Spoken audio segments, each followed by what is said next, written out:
PDI Perjuangan meminta Komisi Pemberantasan Korupsi menghormati proses hukum pra-peradilan Hasto Kristianto yang kembali berlangsung di Pengadilan Negeri Jakarta Selatan. Sementara Hasto menyebut kasus yang menjeratnya tak terlepas dari kepentingan politik kekuasaan.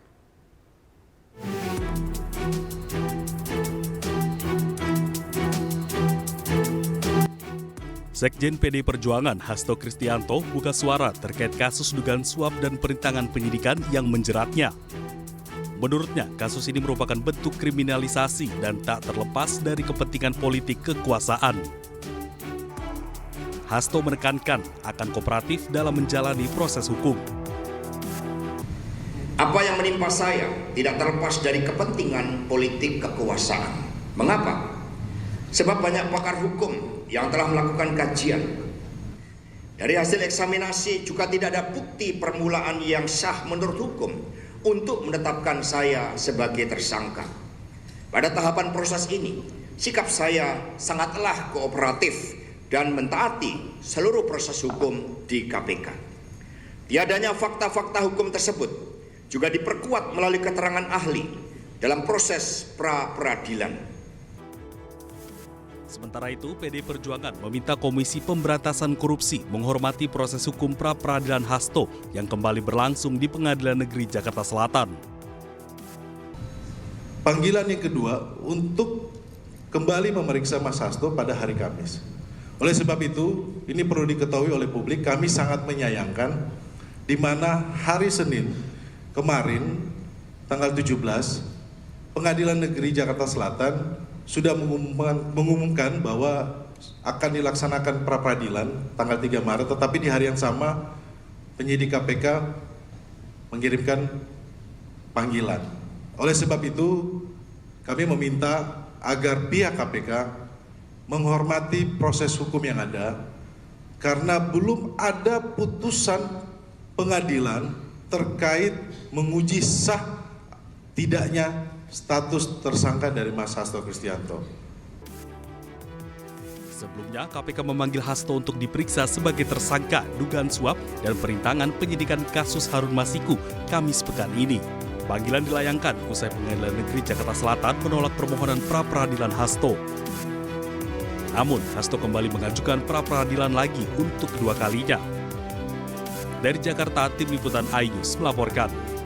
Pemirsa, viral di media sosial video memperlihatkan sejumlah pengunjung turun dari kendaraan di area satwa berbahaya di Taman Safari Indonesia Bogor, Jawa Barat. Meski terdapat tulisan dilarang keluar mobil, hal tersebut tidak diindahkan pengunjung. Dalam video yang viral di media sosial ini menunjukkan sejumlah pengunjung turun dari kendaraan mereka terjadi di area satwa Taman Safari Indonesia Bogor, Jawa Barat. Berhenti di pinggir jalan, penumpang terdiri dari anak-anak dan perempuan dewasa berjalan di area terlarang. Pelang berisi peringatan tidak keluar dari mobil pun tidak diindahkan.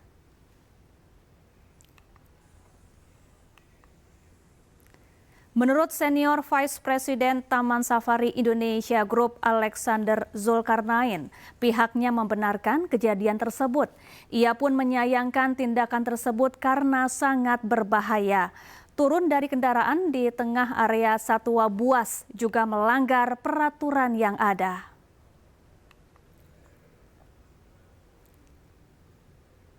Alex Zulkarnain menambahkan pengunjung yang melanggar aturan akan dikenakan sanksi tegas sesuai regulasi.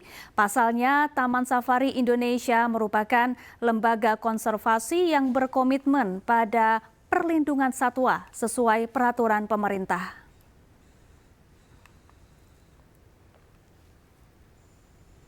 Pemirsa, sebuah video yang menampilkan sejumlah orang yang diduga oknum aparatur sipil negara berjoget di atas meja viral di media sosial. Video tersebut menuai sorotan dari warganet karena dinilai tidak pantas, terutama di tengah efisiensi anggaran oleh pemerintah.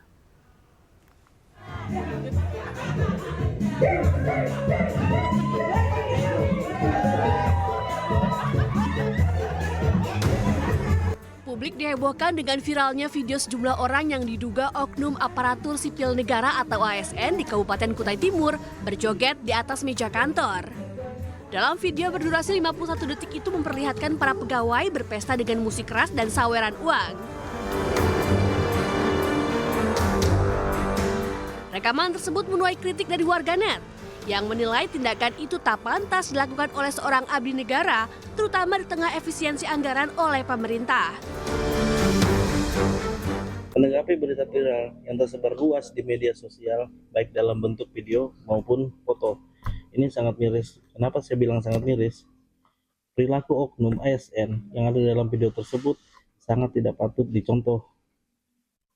Saya berharap kepala daerah terkait atau Bupati Kabupaten Kutai Timur melakukan secara audit menyeluruh dan menindak tegas pelaku-pelaku yang ada dalam video tersebut, sehingga kejadian serupa tidak terulang lagi. Sampai saat ini belum ada keterangan resmi dari pemerintah Kabupaten Kutai Timur terkait dengan video viral tersebut. Dari Kabupaten Kutai Timur, Ardi Wirya, iNews melaporkan. Kementerian Keuangan buka suara terkait isu menjamu Cristiano Ronaldo saat datang ke Indonesia.